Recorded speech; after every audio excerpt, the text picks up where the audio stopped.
The Witcher 3: The Wild Hunt is a masterpiece of a video game.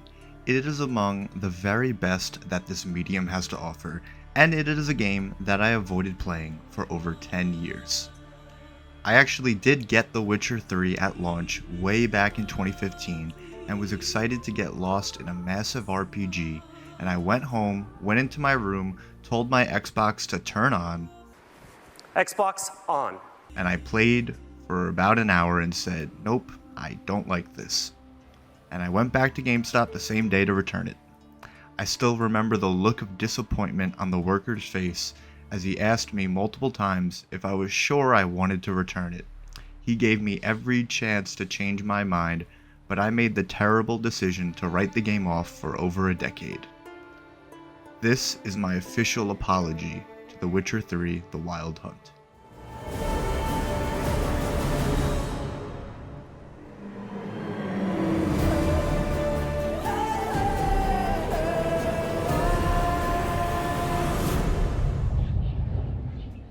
The Witcher 3 is a perfect game for people that love vast open worlds with rich characters and a story that sucks you in from minute one.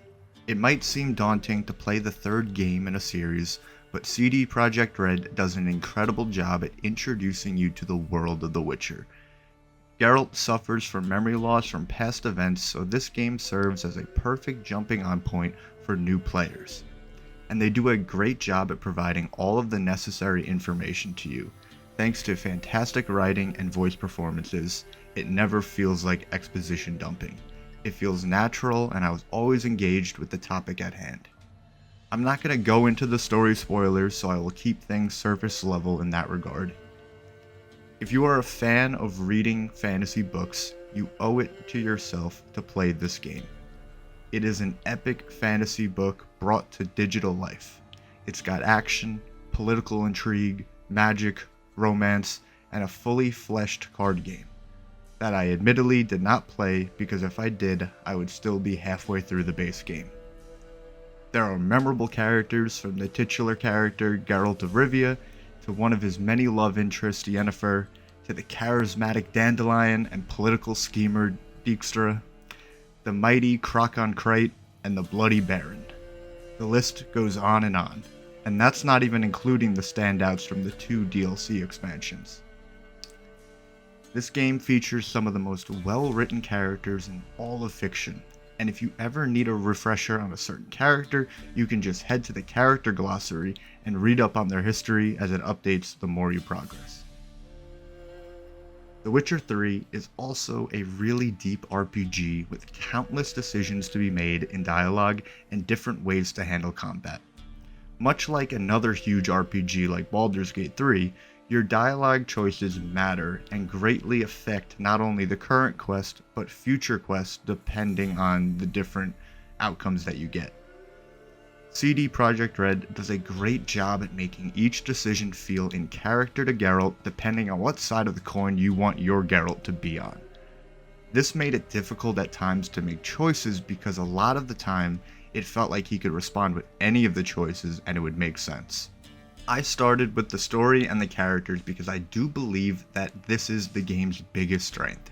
It keeps the momentum going at all times and always hooks you in to play the next quest.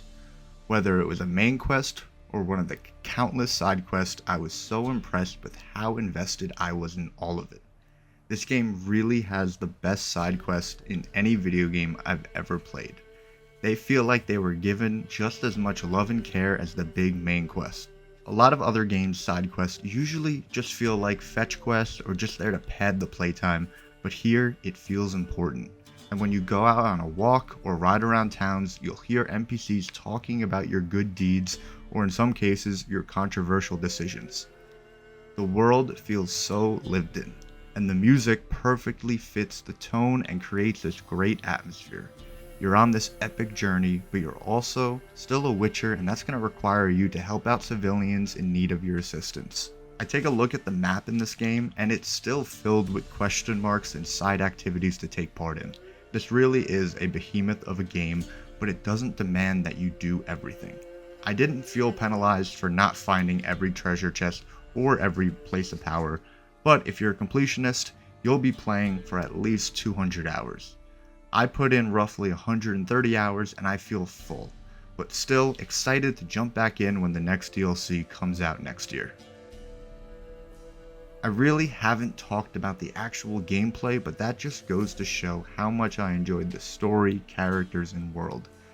This is also a very fun game to play, with good build variety and dangerous enemies to fight. You have your steel swords for humans and non-magical beasts like wolves or bears, and then you have your silver sword for magic beasts. Then there's your signs, Aard, Igni, Yrden, Quen, and Axii. Axii lets you mind control where you can stop enemies from attacking you or have them attack their allies, kind of like force Jedi mind tricks. You can also use Axii in dialogue to force people to do as you say.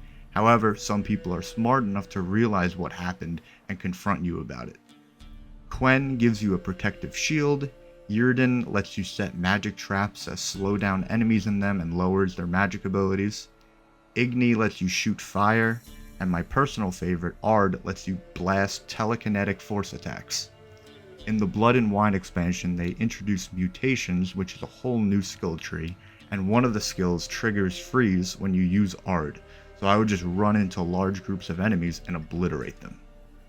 The skill tree forces you to pick and choose which unlocked abilities you want to have active, so it allows you to switch up your build on the fly without needing to completely respec. Although that is also an option if you feel it's necessary.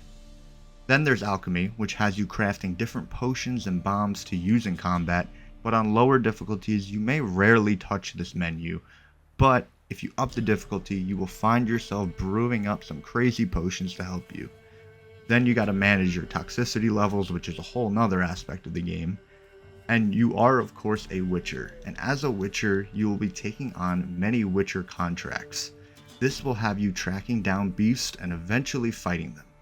This is where the bestiary comes in handy. As you learn more about the beast, you learn what they are vulnerable against, so you can properly prepare beforehand. It really just enhances the immersion of being a Witcher, and some of the Witcher contracts were my favorite quest in the entire game. I know I've been glazing this game up like it's a delicious ham, but while I believe this game is a masterpiece, that does not mean it's flawless. There are definitely times where this game shows its age and technical limitations. For example, in the Blood and Wine DLC, there's an annoying amount of texture pop-in where like the clouds in the sky is like flickering on and off. I got used to it, but it was still annoying when it was happening. I also felt like the controls were a little janky every so often, especially with your horse Roach. Roach would randomly slow down or stop if I wasn't riding on the road itself. Roach would also completely stop moving anytime I rode over a bridge. It got to the point where I knew it was quicker to slow down and slowly walk over the bridge instead of completely stopping. It never ruined the game for me, but it happened enough for me to mention it. The Witcher 3 felt like the gift that kept on giving. When I finished up the base game, I dove right into Heart of Stone and Blood and Wine, and I would put these two DLCs up against any game, not just other DLCs. I think they were that good. I'm so glad that I got to experience this game without being spoiled.